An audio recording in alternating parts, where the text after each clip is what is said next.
All right. Good afternoon, everyone. My name is Andrea. I'm at Ohio State. I'll talk to you about how entrepreneurs run experiments in the age of generative AI. And this is joint work with Gavin Wang, who's here with us, Jay Bao, and Bowen Lu. And all four of us are worked on graduates. So we're very, very happy to be back. Thanks for having us. We've seen a lot of research over the past few years on how generative AI is transforming work. We know a lot about how it changes routine work. We know how it changes, we know a little bit about how it changes more analytical work. We know something about it, how it changes problem solving. And we know also from the research that Leo has been doing, how generative AI changes creativity, basically. And the question that we sort of broadly interested in is how generative AI changes entrepreneurship. How does it change the way people start and grow new companies? We know a little bit less about this. There's a lot of talk about it, though. And the general sort of thesis that you hear in the industry tends to be that generative AI will allow people to start companies much faster and much more efficiently. And so those companies will be very successful while staying small. This is sort of the idea of this solo company that becomes unicorns. And this has been really discussed. There was a recent article by the Washington Post that talked about this as a revolution, something that really changes entrepreneurship. It democratizes it, so it makes it accessible to everyone.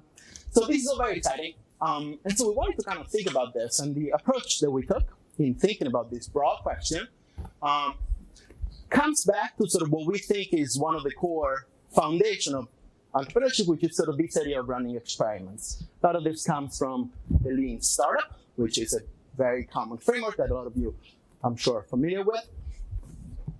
In our literature, this idea of running experiments has been studied.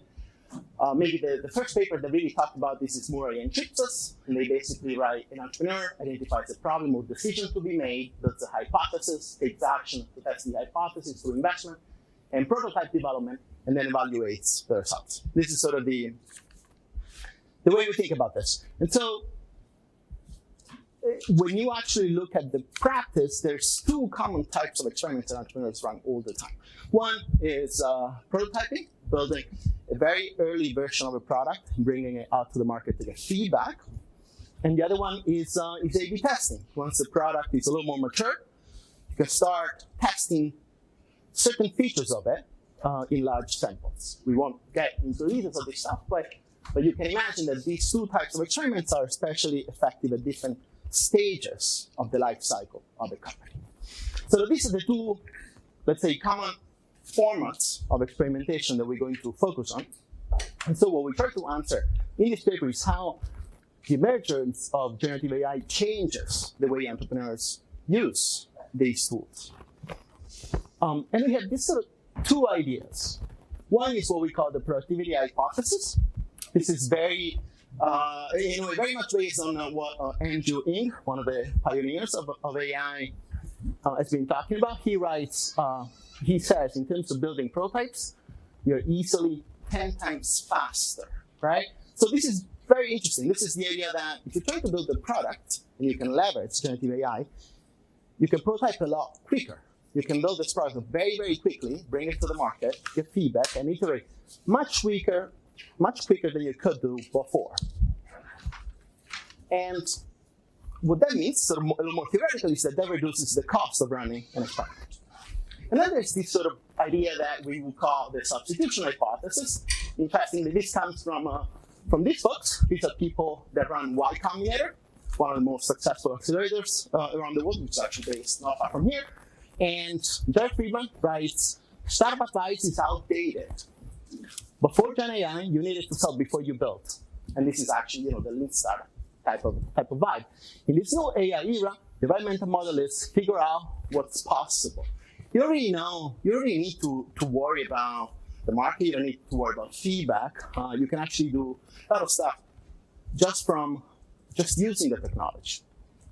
And so theoretically, what we think this means is that AI increases your ability to learn from channels other than experimentation. So actually, you don't need to run the many experiments because there's a lot of that information that you can access through other ways, right? And we call that non-experimental learning.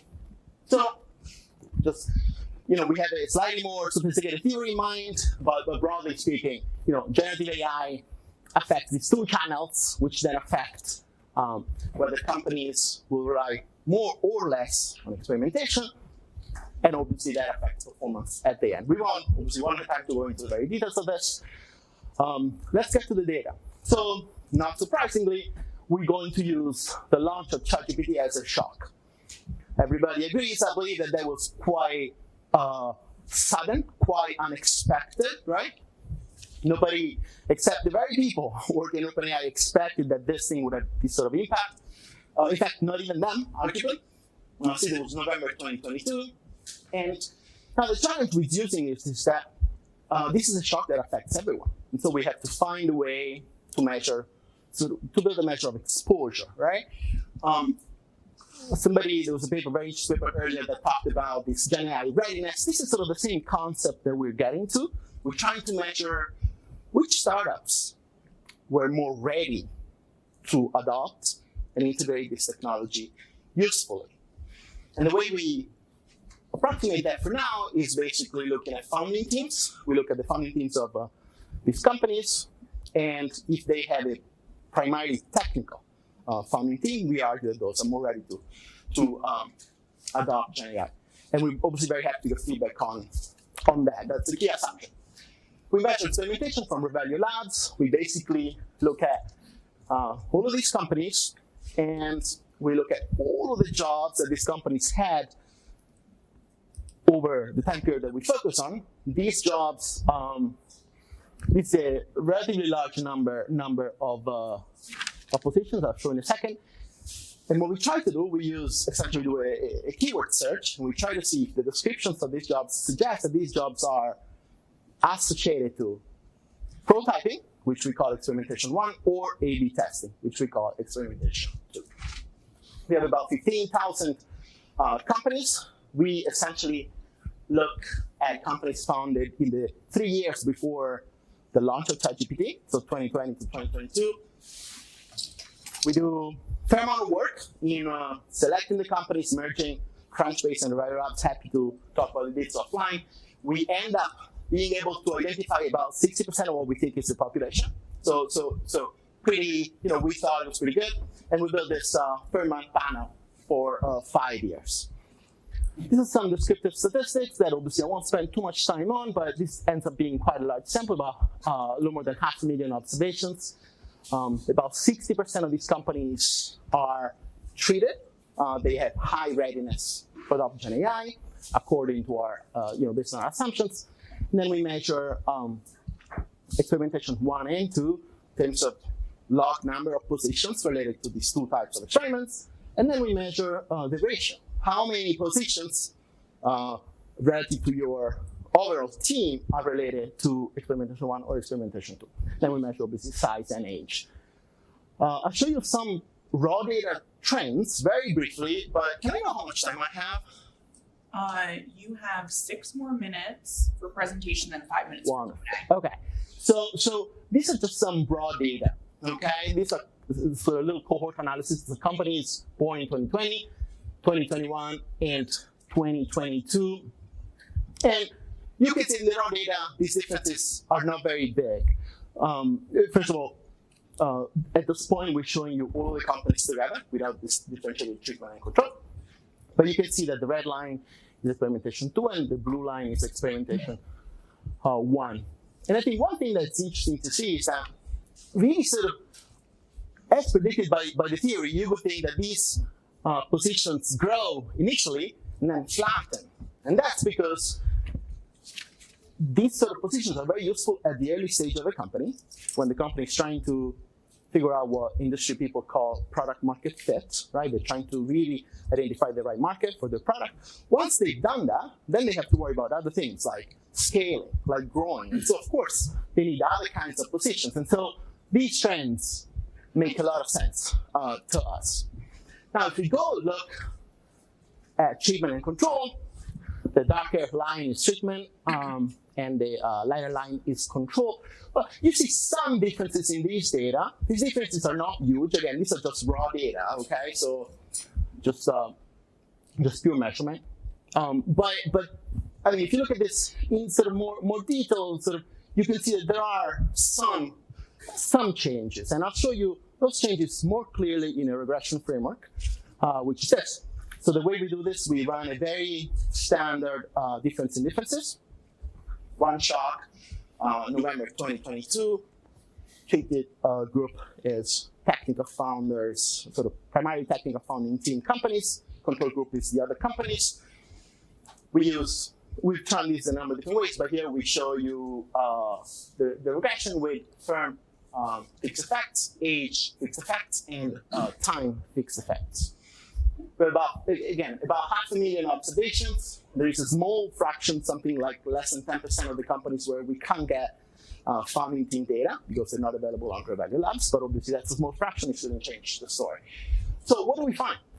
Well, if we just look at size, how many people are hired by the company, or how many people work at the company at a given point in time, we find a positive effect. It's about 5%, which is interesting because we talk a lot about this these days that AI is going to kill a lot of jobs, but here we find that companies that are more exposed, more ready to adopt Gen AI, actually hire more. And I think this is quite interesting, and that's obviously the core of this, but that's not what we're focusing on. If we look at how many people they hire in positions related to Experimentation 1 or Experimentation 2, we find also positive effects, kind of similar. And so at this point, we don't see anything particularly interesting. But if you look at the ratios, I think that's where something that we found particularly sort of surprising happens.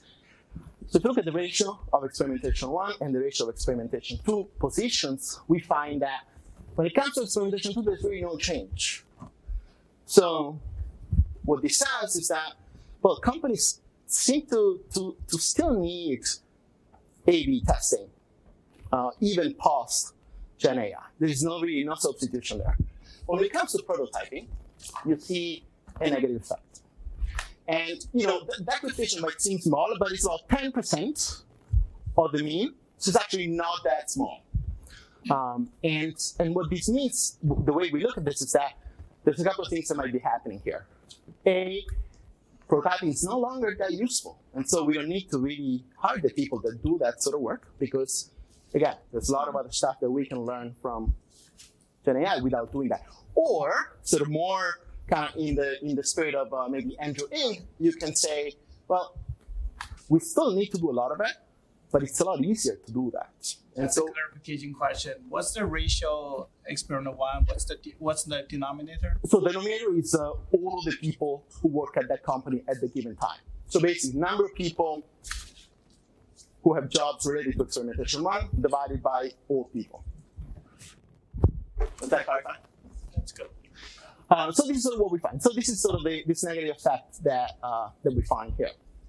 So to sum up here, following the launch of ChatGPT, Gen AI ready startups tend to hire more. They tend to grow more, not less.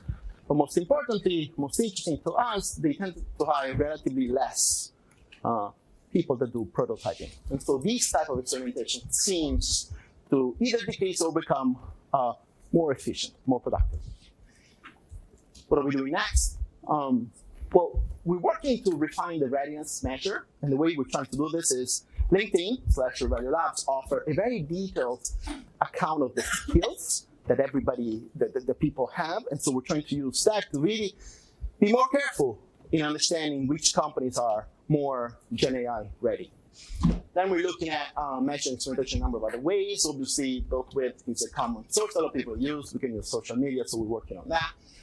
And obviously, we'll be looking at the performance effects in terms of funding and growth. That's it. Thank you very much.